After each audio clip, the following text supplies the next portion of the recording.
ಅಖಿಲ ಕರ್ನಾಟಕ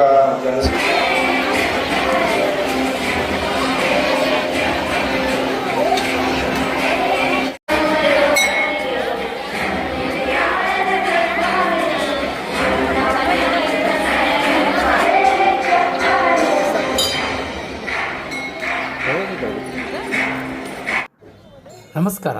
ಸತ್ಯ ಶೋಧಕ ನ್ಯೂಸ್ಗೆ ಸ್ವಾಗತ.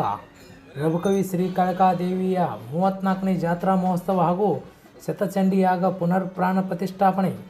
ಬಾಗಲಕೋಟೆ ಜಿಲ್ಲೆಯ ರಬಕವಿಬಡ್ಡಿ ತಾಲೂಕಿನ ರಬಕವಿ ನಗರದ ಆರಾಧ್ಯ ದೇವತೆ ಶ್ರೀ ಕಾಳಿಕಾದೇವಿಯ 34ನೇ ಜಾತ್ರಾ ಮಹೋತ್ಸವ ಹಾಗೂ ಶತಚಂಡಿ ಯಾಗ ಪುನರ್ ಪ್ರಾಣ ಪ್ರತಿಷ್ಠಾಪನೆ ನಿಮಿತ್ತವಾಗಿ ಸುಮಾರು 4 ದಿನಗಳ ಕಾಲ ಧಾರ್ಮಿಕ ಸಭೆ ಕಾರ್ಯಕ್ರಮ ಜರುಗಿತು.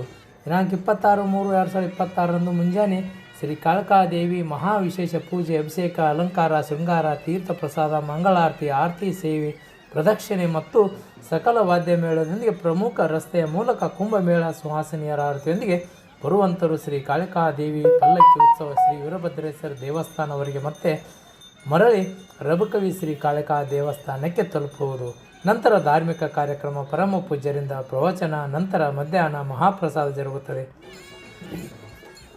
ಎಲ್ಲ ಭಕ್ತರು ದೇವಿಯ ದರ್ಶನ ಪಡೆದುಕೊಳ್ಳಬೇಕು ಎಂದು ವಿಶ್ವಕರ್ಮ ದೈವ ಮಂಡಳಿ ತಿಳಿಸಿದರು ಮತ್ತು ಸಾಯಂಕಾಲ 6 ಗಂಟೆಗೆ ದೀಪೋತ್ಸವ ಕಾರ್ಯಕ್ರಮ ಜರುಗುವುದು. ಈ ಕಾರ್ಯಕ್ರಮಕ್ಕೆ ಸಕಲ ಭಕ್ತರು ಆಗಮಿಸಿ ಶ್ರೀ ಕಾಳಿಕಾದೇವಿಯ ಕೃಪಾ ಆಶೀರ್ವಾದ ಪಾತ್ರ ಆಗಬೇಕು ವಿನಂತಿ. ಉಪಸ್ಥಿತಿಯಲ್ಲಿ ಸಮಾಜದ ಹಿರಿಯರು, ತಾಯಂದಿರು, ಯುವಕರು, ದೇವಿಯ ಭಕ್ತರು ಹಾಜರಿದ್ದರು. ವರದಿ ಸಂಗಪ್ಪ ಪಿ ಚಿತ್ರಗಿ, ರಬಕವಿ.